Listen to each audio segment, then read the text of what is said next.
Hey guys, today I have the opportunity to introduce Mr. Eves. He is a concept illustrator, I believe it is, and we'll be able to ask him some questions and kind of just get to know more about his career. Just a quick reminder, these sessions will be recorded, so you can find them on our website uca.school. And without any further ado, I'd like to ask Mr. Eves the first question, which is kind of just what is your career and like what do you do? Like what's your job description, I guess. All right. Am I on? Do you hear me? Am I good? Yes, we can hear you. Okay. Well, hi, Emmett. My name is John Eves. I'm a concept artist for movies and TV shows. And I started way back in 85 on Top Gun was my first movie. And back in those days, I was a model maker. So that's when we actually built physical models. And so if they needed to blow something up, like a F-14 Tomcat or a car or something, it was always far more inexpensive to blow up a miniature that you could build and redo and do as opposed to an actual real aircraft or car building and stuff. So that was my first induction into the movies, was working at the model shop. And I worked at a place called Apogee, and they were the company that did the effects for the original Star Wars. And so it was really cool to be a fan of that and then get to work there. And I did models for about 6-7 years. And then the CG world started to take over that model world. And so I transitioned to the art department with a TV show called Sequest, which was a Steven Spielberg TV show, went on for about 3 seasons. And from there, I got into Star Trek. I started working on in the art department with the Deep Space Nine group and the Star Trek Generations film. So I've been with Star Trek ever since. So I think I've missed one movie, but have been with them ever since then. Started with Marvel. And with Marvel, it's funny because I'll draw props. I'll design the props. So a prop is anything that an actor holds, whether it be a knife or a baton or a bottle or anything. That's stuff that has to be designed, especially in the Marvel world, because everything is so unique in that world of architecture that they have composed. In Star Trek, I primarily do the spacecraft. So it's very interesting. I'll do one exteriors and massive spacecraft for one series and little handheld props in the other. And been a long time. So I'm almost at my 40th anniversary working in the movies, and it was a dream job. I remember when I was a kid, I saw Jaws in the theater. It was my first PG movie. And my dad got me this little book called The Making of Jaws. And they had illustrations in there. I had no idea that people design movies as a little kid. And from that day on, I knew that's what I wanted to do. And so been great. It's like I've never gone to work. I've been playing in my my hobby world the whole life. So that's how it started.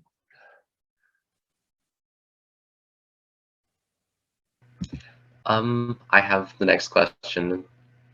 It's a bit of a strange one. What is your favorite movie you've worked on? I have actually a couple, if you don't mind. I worked on The Hunt for Red October, which was a submarine movie. That was one of my favorites. Terminator 2 was a lot of fun, although I didn't care working with the director. He was quite an evil, angry man, but I was a fan of his. Those two stood out, and a movie called Star Trek First Contact was another big favorite, and Guardians of the Galaxy 2 was, those are about my 4 favorite movies that I've got to work on. And if you like, I have some images to kind of show you. If you want, I'll share some screen and kind of show you the art process, if that's something you'd like to see. I want to see. And Okay. personally, I love Guardians of the Galaxy. It sounds like people in the chat. Yeah, it sounds like people in the chat are asking for it. So if you do have time, we would love to see some. All right, I'll try and show. Yeah, Guardians is fun. We just finished the 3rd one. Well, I did. They're still filming it, but so that'll be a lot of fun. What's interesting is we don't get scripts anymore. We get notes. So when I go to the movies and see these movies that I've worked on, I know nothing about them except the little things that we drew. So it's nice that it's still a big surprise. So you walk in and go, wow, I had no idea that was for that. Okay, here we go. We'll move on. Let me see if I can share screens. I'm going to start with this one here. This is from Star Trek Picard. If anyone watches that show, this is from the first season. And as I was saying, I'm a concept artist. So what I do is I take the notes or the script pieces, and I kind of put their words into visual designs. And so this was a ship called Seven of Nine's Battleship. And Seven of Nine is a character that's half human and half alien. She got captured by a group of aliens called the Borg. So she's like 50-50, but she survived that process and got away. And so she designed this ship based on kind of the Star Trek architecture and this Borg architecture. And I'm actually one of the last of the pencil artists. So I still draw everything by hand in pencil in the beginning. And a lot of the bosses I work for are younger by at least 20-25 years than I am, and they look at this stuff and they go, oh, what program is this? And my boss will go, it's called a sketch. And they go, well, how can I get that program? They don't understand that it's drawn with pencil. They think it's a program, and then they think it's like a piece of history. So they look at these drawings and they spend a lot of time looking at them, think that how can this be drawn by hand? And so it keeps me working, which is good. So people keep hiring me just for goofy pencil sketches. But here's how it begins. So it starts with a sketch. And I'll present this to my boss. My boss is the production designer. And what he does is he hires the crew of artists. So he'll do concept artists, set designers, prop designers. So he is the one that the company hires to put the vision together. And so once I get him happy with the design, he presents them to the directors and the producers. And when they're happy, then we move on to what would be the next stage, which is, here we come, if it loads.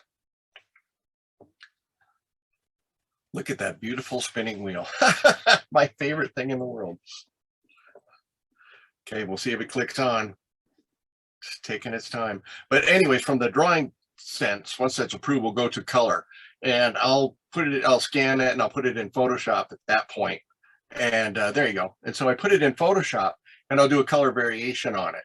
And so when we have the final meeting, we'll have these pictures hanging on the wall from every department. And they'll do like a big show and tell. They'll walk through and they go, this is 7 of 9 ship. What do you think? And they go, oh, I like the gray, but I don't like the gold, or vice versa. So then you go and do little more tweaks and stuff. And then from there, I'll do these kind of rough plans, because when my stage is done, it will go to a 3D artist that will make the 3D model for visual effects. And a lot of times the 3D artist that gets the project really wants plans on all views, and some of them only want like a 3/4 sketch, which you see up in the upper right. And that way they can be creative as well and add in all the details in the spots that you don't see.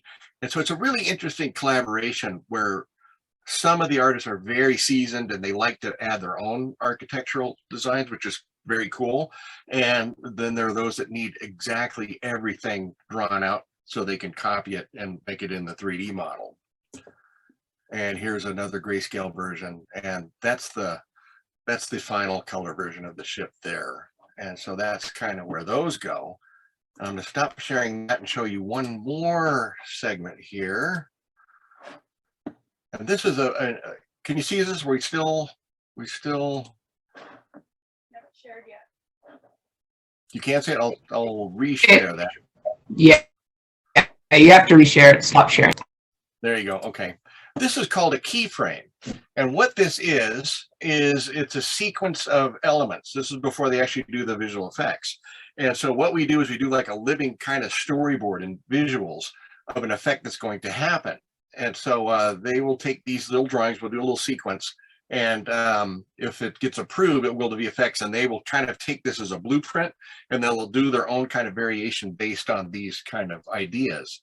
So this is keyframe number 1. It's a bunch of ships approaching this kind of vortex in space. And there's an alien vessel on the other side of it, hidden, that's about to attack them. And so here you see it warming up to fire its weapons, and the ships are prepared for this. So they'll have a sequence of shields that will illuminate around. So there are the shields coming up around the ship, that little blue halo. And you can see the entity inside that orifice there starting to get a little bit brighter. Gets a little bright, and then you see this reflection grid. That's the shield that all the ships together have put up to protect themselves. Gets bigger and brighter, almost a solid white out. And if they didn't have their shields up, they'd all be destroyed. I'll show you a sequence of that next. And then it fades out and the ships have survived. And so that's the sequence of keyframes. And I'm going to go to one more, which is kind of fun. This one here, let me get rid of this one. And this one, there it is. This is a ship called the Helios. And if we're sharing, I hope so. This is a ship that did not have its shields up. So the same thing, a series of keyframes. So you have a little shuttlecraft there parked on it, and that's the target of the enemy. So first frame, you see their kind of laser blast coming into frame, and they kind of penetrate the ship. And this all takes place in real life and in a matter of a second or less. And so you have just kind of the frames of how the damage begins, gets a little bit brighter. Then you have the debris field, the kind of the whiteout. The whiteout's always the best part because that gives visual effects a chance to break away from that model and go into a different model, which would be the destroyed pieces. And then when it fades out, that's what you have left.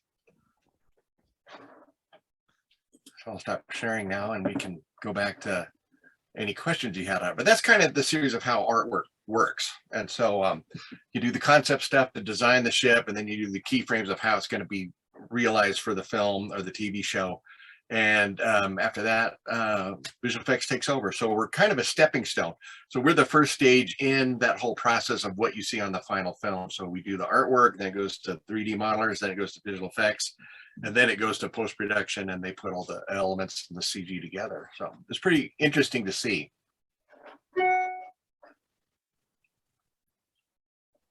We have a question of how can someone get started in this field? The first thing you need to do is get really thick, tough skin, because you're going to get a lot of rejection in the beginning.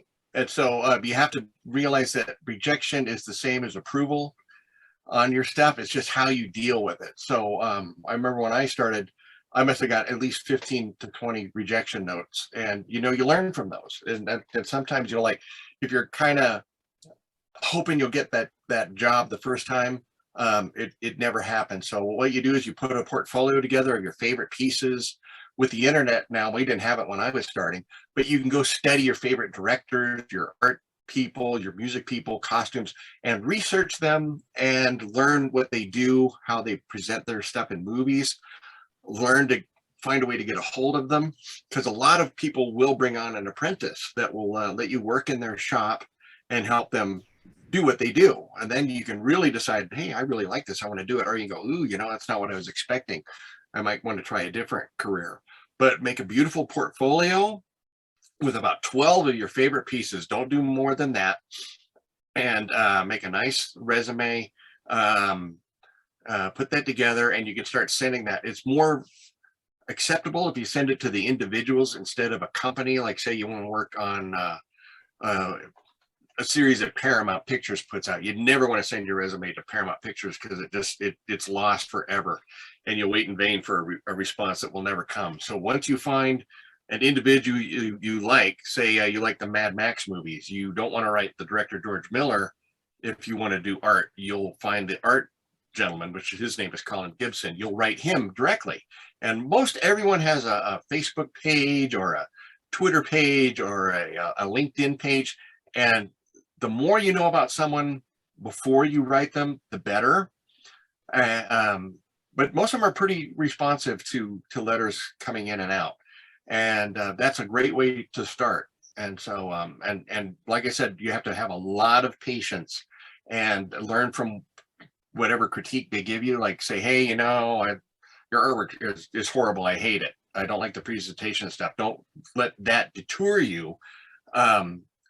Just kind of change the way you do it. Like take those notes and run with them and go, hey, you know what, he didn't like this presentation, maybe I need to frame it better, organize it. And so definitely learn from whatever critique you get. Yes, I see somebody waving their hand there whose name starts with an A. Hello, can you hear me? How do your hands not hurt? Is that what you wrote? I'm not doing a lot of repetitive stuff like keyboard things, so it goes good. I haven't had my hands hurt yet, so all is good.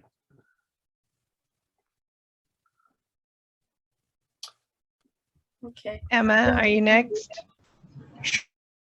I can go. I think Siani has a question after me also, but the question that I'm kind of curious about is education-wise, how does that go? Like for being a concept illustrator, how does like if someone wanted to pursue a career as a concept illustrator, what type of education would they need? And Oh, gotcha. Education. So if you want to do like what I do the technical stuff, you'll want to learn a 3D modeling program. I'm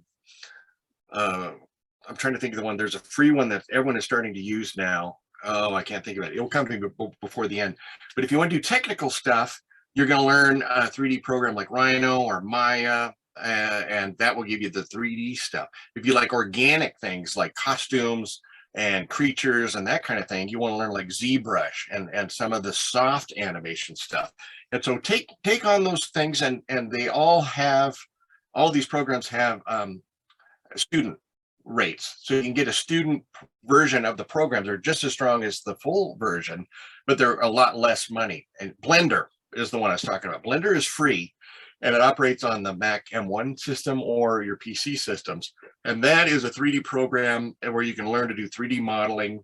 Vectorworks, if you want to do like set design where rooms and interiors and stuff, Vectorworks is like a drafting program, but you actually build a 3D model. Google SketchUp is also free. It's a little bit more primitive, but you can use that as well to learn from.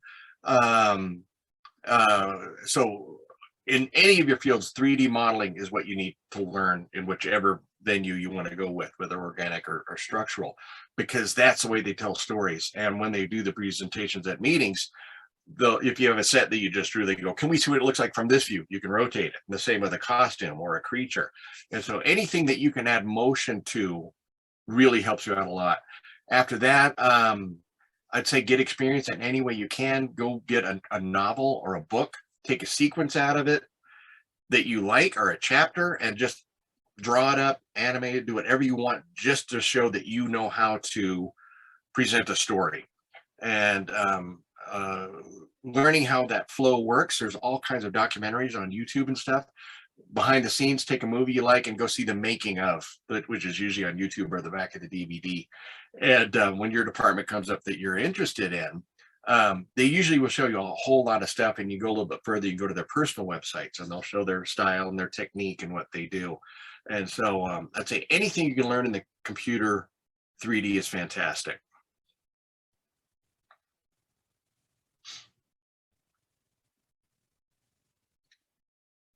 Gianni and then Anastasia. Yes. I have just one really quick thing. Is there any place students can go to find some more of your drawings, concept art? I have a website. It's called johneavesart.com, and it's a little bit behind because a lot of stuff that I work on, I can't show until the movie or the TV show comes out. And so sometimes I have a little headache, but it takes 3 years before the artwork gets to be shown. And but yeah, johneavesart.com is a place. If you Google my name with Star Trek at the end of it, lots of Star Trek pops up, more so than Marvel, but the website's pretty good. It's got a lot of stuff on it. And I have an interesting spelling of my last name. So if you did JOHNEAV like Victor ES art.com, that should pop up. And lots of stuff on there. Lots of stuff going way back to Top Gun all the way forward. So Okay, thank you. I'll let somebody else ask a question now. Hello, can you hear me? I can hear you. Yes. Okay. What textures do you use, or like what do you recommend to when you make your work? Oh, for textures, I will. I do a lot of Google images, and so if I need like a grungy background, I'll type in grungy texture. You put the word texture at the end of every search word you use, you'll get these beautiful flat textures. And so if you want sandstone, or rock texture, just put the word rock and then texture and then hit search, and your images will pop up. And then there's a little bar that says tools. when you click that toolbar, you go to large, and that will give you the biggest possible image that you can find.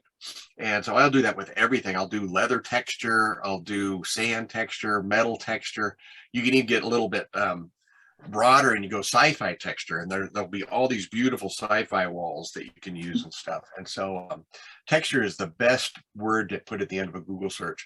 But if you do 3D modeling, you have a different world at that, where you can actually go into 3D programs that have textures. And I don't know the names of them because I don't use them, but everyone at work uses these 3D textures. So you can get glossy glass, you can get transparent, so you can get all this stuff that I have to draw by hand in the 3D world. I have a family member that does 3D stuff, so yeah. Oh, okay. Yeah, go bug them. Say, hey, listen, you're coming to my house. You're going to show me how you do this. Okay, Siani. Yeah.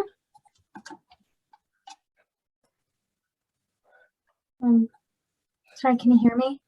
I can hear you. Yeah. Cool background too. Oh, thank you. I was wondering, do you think that there were some scenes that were more difficult to draw in general? And if so, which ones do you think were? Yeah, sometimes the easiest stuff is the hardest thing to draw to get approved on. And I had one project where I had to draw a headpiece with a little viewer on it for one of the Marvel shows. And I must have drawn at least 100 versions of that. And it was so simple. It'd just be, they didn't like the headband showing, so you have to hide it behind the head. Or they would go, we don't like that either. So you'd make something that goes over your ears, or the lens was too big. They didn't like the shape. So usually the easiest things are the ones that take the hardest amount of time to draw. That was a hard piece. I was doing a starship for the first season of the show called Picard, and they liked the ship, but they didn't like the engines. So I think I drew the same thing, like 120 different engines ideas with just little tiny subtle changes, and then change the length and stuff. And then it wound up getting approved only because they ran out of time. So the last drawing I presented was the one that got approved. But it's kind of fun. So it's always a challenge, you know. In the early days, I'd get kind of frustrated thinking, like, how many times am I going to have to do this? But when you think about it, you know, it's an exercise for yourself. And so, and things that do get rejected, you can always park that in a folder, and later you can pull them out and use them on something else. So everything you do is never wasted, because you can always use it again somewhere else. So I hope that answered your question. Yes. Phoenix.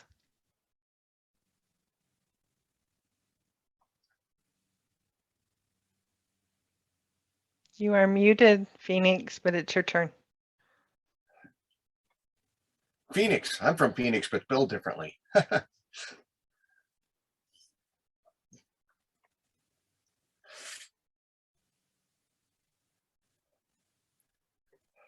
I think she's muted. Phoenix, we can't hear you. I checked and it doesn't seem like she's muted. It seems like the mic isn't working. Okay.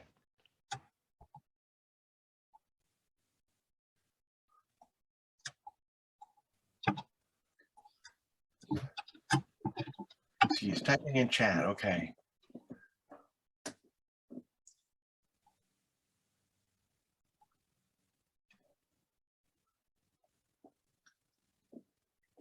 I don't see the question though. Is it down there and I'm missing it? I'm not seeing it either. Yeah, I'm not seeing. Zimri, is that how you pronounce your name? If you, while we're waiting, do you want to go ahead?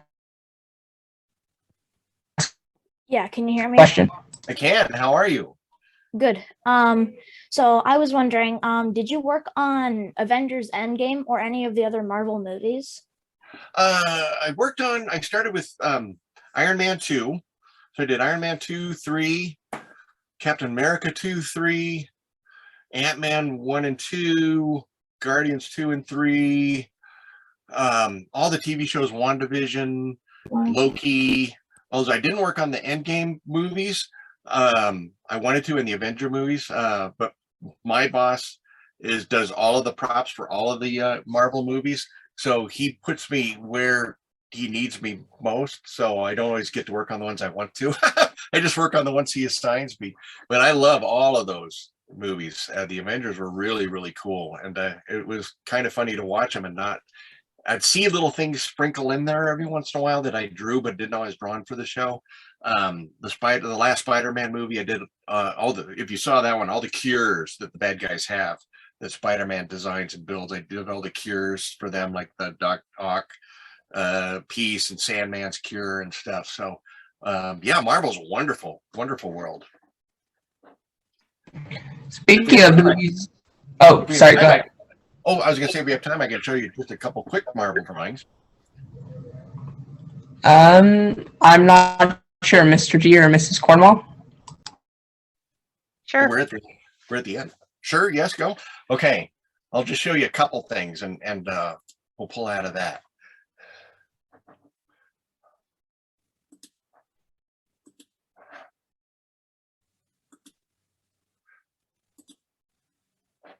Okay, here we go. If you can see that, this is from Guardians 2. If you've seen the movie, there's an opening sequence where Baby Groot is trying to plug in a radio and dance while this horrific battle's going on behind him. So we researched old radios, really old-fashioned radios. So here's some of the research stuff. And so I'd find all this on Google, and I'd show this to my boss. He goes, "Ooh, I like that little round piece in the center there. I like this over here." And so here's the first set of drawings I did, and they're just kind of a Photoshop compilation of these pieces. And once they kind of get funneled down to what they like, I'll kind of finish it out a little bit. So there's Baby Groot trying to plug it in. And this was a little bit too elaborate. And so we came up with the speaker system where those are actually cooking woks, the speaker plates in the back. And so we put those in these frames and did these little speaker designs on it. And there you can see the wok a little bit closer, different textures on it, rust or not so much rust. And here's from the movie. So they wound up ditching the radio altogether and did the Walkman, but the speakers still existed. And so you can see those in the background, and they're based on those boxes I was telling you. And there's a shot of the creature in the background fighting all the other characters while Baby Groot's completely immune to what's going on behind him because all he cares about is this little tune. And there was one more I thought I'd show you real quick. This is another fun one. If you've seen the movie, the little raccoon Rocket designs this bomb to save the galaxy, and he's designed it so Baby Groot can activate it. Baby Groot doesn't get it. So in the notes I got, we had to have 2 switches, 2 buttons, and a timepiece, a timer. And so we did versions on boxes and plastic explosives and all kinds of things. And those 4 elements had to exist the whole time. And so you see the little buttons changing. I believe, let me see here. There it is. That was the one that they chose right there in front of you. And so here's a sequence in the movie. So Rocket the Raccoon is telling Baby Groot, push this button, but don't push the other one. And he doesn't get it. It's kind of a comedy moment in the film. And he gets it right in the end. But that's kind of the way the bomb came together. And so I'll stop sharing there and go back because I know we're tight on time. But there you go. So that was a little bit of the Guardians. So all that was pencil drawn and then photoshopped, and so it was a mixture of both in the design world. We have another question from Grace. Okay. Me and my sister both love Guardians, and we both love WandaVision. So yeah. My sister's obsessed with Marvel and Avengers and stuff like that. So she's gonna love hearing this. Ah, how fun. Well, it's fun with WandaVision is the neighborhood they filmed in. That was an old movie set. They were going to tear it down, and WandaVision saved it because they wanted to film there. But growing up as a kid, all my favorite TV shows were filmed on that street. The house that the witch lives in, that's actually the house from the old TV show Bewitched. The house that WandaVision lives in, that was the next door neighbor to the Lethal Weapon movies. That the Lethal Weapon house was right next to that. When you turn the corner, there's the Partridge Family house, the I Dream of Jeannie house, the Flying Nun house. A movie called Small Soldiers with little robots was filmed right there. And so that neighborhood has so much history. It's not even fun. So if you look it up, it's called the Warner Ranch. It'll give you a list of everything filmed. The title sequence to the TV show Friends, the fountain is right there where they filmed that sequence. And so it's a really cool neighborhood, and it was really fantastic that they filmed that there. And so it was cool. And that house, the WandaVision, then is really a single-story house in reality, but for the show they added a CG second floor to it. So Like the stairs that go up that lead to nowhere. yeah, we do a lot of stairs that go nowhere. So, but yes, exactly. Okay, we have just time for a couple more questions. So Dino, go ahead.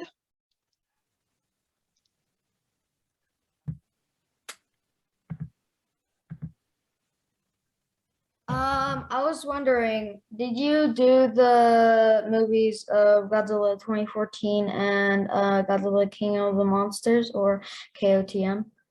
No, I didn't work on those. There's a lot of shows that I want to, but you either hear about them too late or you're stuck on something else. But yeah, I like both of those and just didn't get a chance to work on them. Do you know why they changed the dorsal plates from the 2014 one and the 2019 one? No, usually what happens when there's changes like that, it's usually one designer will design one show and a new designer will come and design the new one. And a lot of times they don't know the history of what happened before, and they'll try to make things their own style. So a lot of things change by accident, not on purpose. So that might have been why that happened, because we have that with Star Trek all the time. We'll work on one Star Trek series with one designer and everything will have one look. And then when we start the next series, it will have a completely different look, and it's hard to tie everything together. So that's usually what happens. Really? I asked this because I used to think that they changed it to look a little bit more like the 1954 movies. Mm-hmm. Yeah, sometimes that happens too. And so when they get the chance to do it again, they'll do that. They'll do a little bit more research. So there's a whole variety of reasons why things will change a little bit. Sometimes they're on purpose, sometimes they're by accident. And it just depends on who is designing the show or who's writing it. And so that is your biggest change in way movies look that you love when they have sequels or part 2s or 3s, is if it's a different crew, it's going to have a different look in some ways or the other. So that happens quite a bit, actually. Yeah. Okay, our last question is from Violet.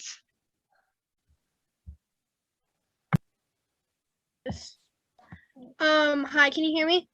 I can. How are you? I'm doing good. How about you? I'm very good too. Thank you. Awesome. My question is, what is your like favorite creation you've made or like done? I worked on this movie by a director named John Carpenter. He makes scary movies, and he did Halloween and all these creepy things. But what's fun is he writes his own music for all the movies. But we worked on this movie called Ghost of Mars, and it was one of his last movies that he directed. And I had to design this train, this crazy train that worked on Mars. And I think that was one of my most favorite drawings, was that crazy train. And when I met him, he has a different way of how he looks at drawings and how he looks at things in the movies. And it's not the design he looks at, but what kind of shadow it makes. And so his whole philosophy is that a creepy shadow, a scary shadow, or is it a soft, friendly shadow? And he always wants the creepy, scary shadows because he can hide things in there. And so this train I had to design that cast a very odd shadow, as well as the buildings we had to design. And once I figured out that's what he liked, it was easy to draw stuff for his show.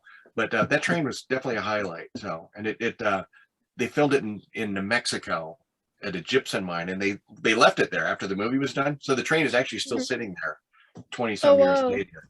That's so cool. But that's my So favorite. interesting. You're so lucky. You get like draw all these things for so many movies.